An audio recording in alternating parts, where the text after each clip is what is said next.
sebelum mulai pembelajaran ini, kita tanya dulu kondisi kalian. Siapa tahu salah satu contoh lagu daerah yang ada lagu daerah di Indonesia? Apa? Soleram.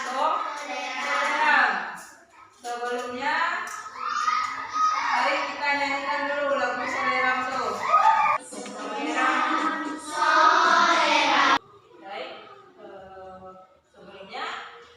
setelah kita menyanyikan lagu Soleram ini, Ibu tanya dulu, pernah nggak kalian belajar tentang suku-suku yang ada di Indonesia? Sudah pernah? Seperti apa aja suku yang ada di Indonesia tuh? Apa aja? Suku Batak, boleh. Apa lagi? Bagus lagi. Melayu, boleh. Setelah membaca teks keragaman budaya atau teks pawai budaya ini, diharapkan kalian dapat mengidentifikasi gagasan pokok dan gagasan pendukung di setiap paragraf dari teks yang disajikan dengan mandiri. Kasih tahu, gagasan pokok itu ide utama yang dibahas dalam suatu paragraf. Jadi apa ide utama dalam di paragraf tertutup? Pawai budaya. Berarti pawai budaya ini sampai Indonesia merupakan gagasan pokok. Berarti ini gagasan pokok.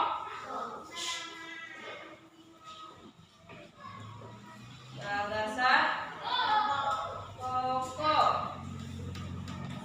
Kemudian gagasan pendukungnya yang mana? Gagasan pendukung itu ya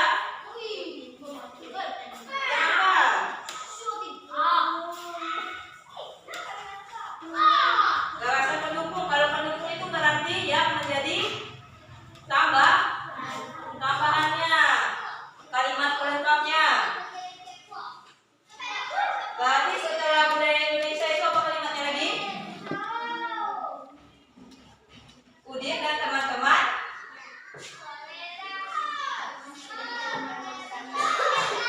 Udin dan teman-temannya tidak pernah bosan menanti. Berarti ini namanya apa? Gagasan pendukung.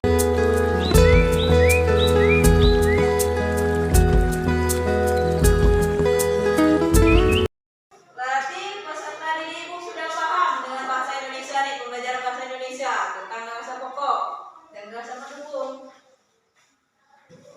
Dikit materinya. Asalkan kalian tahu gagasan pokok dan gagasan pendukung.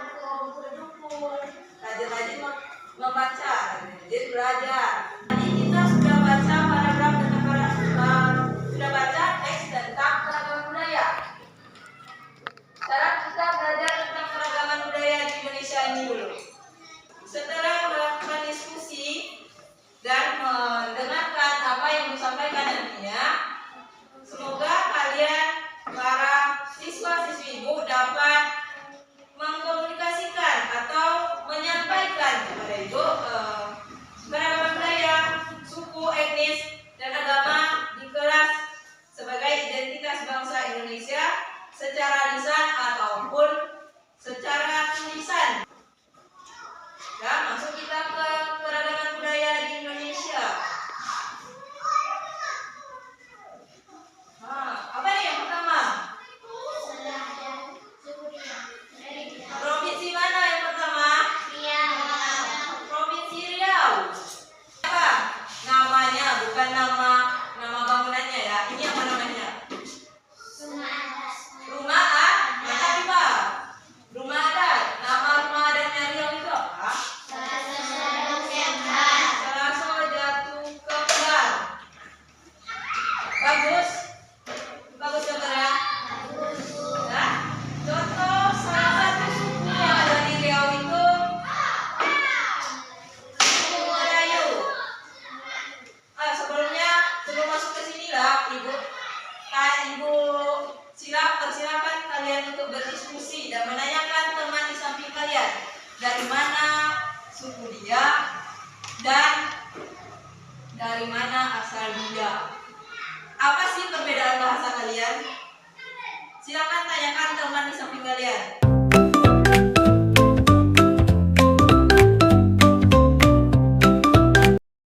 Kelas Akhira dan Indriani. Coba. Indri dulu. Apa sukunya Afifa?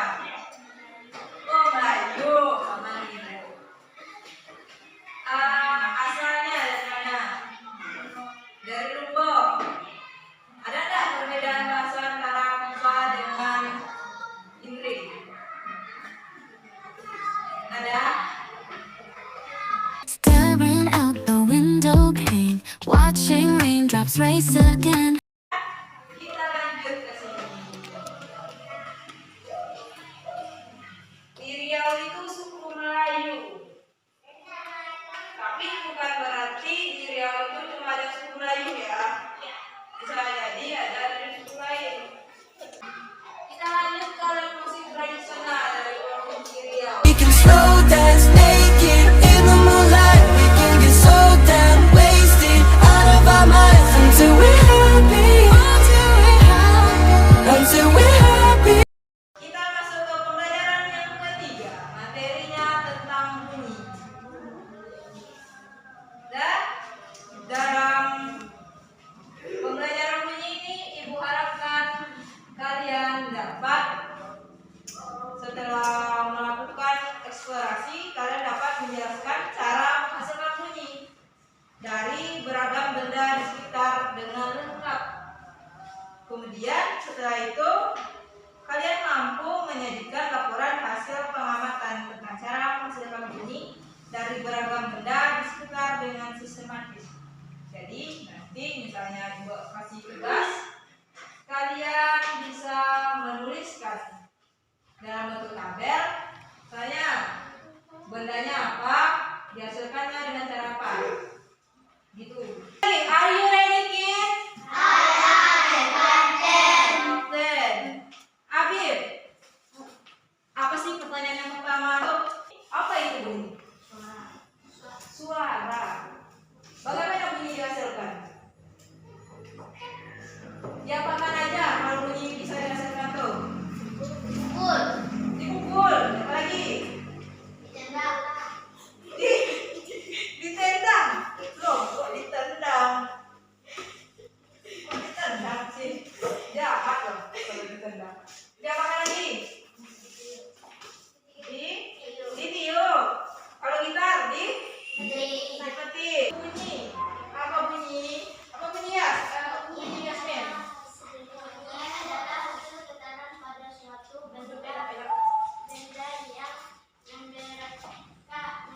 Yang merambat sehingga membentuk gelombang.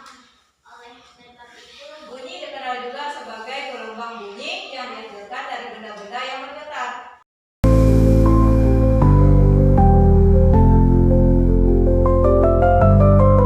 Suling atau trompet? Suling, trompet. Dua-duanya dihasilkan dengan cara imbus. Apa nih imbus? Hubungan bunyi dengan indera pendengaran. Hubungan bunyi dengan indera pendengaran itu bahwa bunyi merupakan rangsangan yang menyebabkan proses mendengar pada manusia. Jadi seperti itu.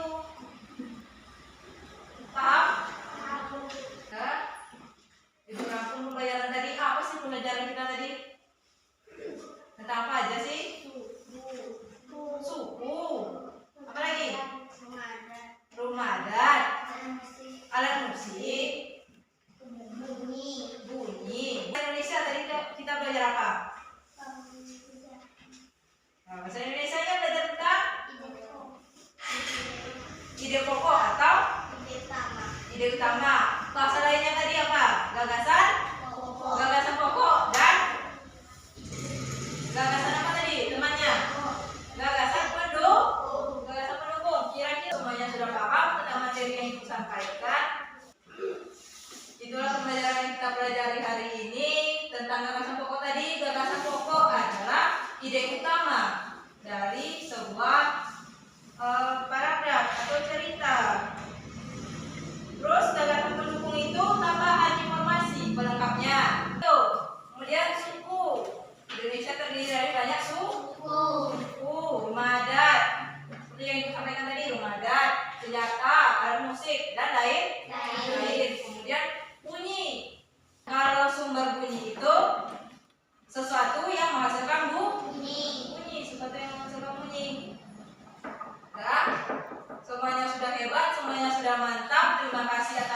antisipasinya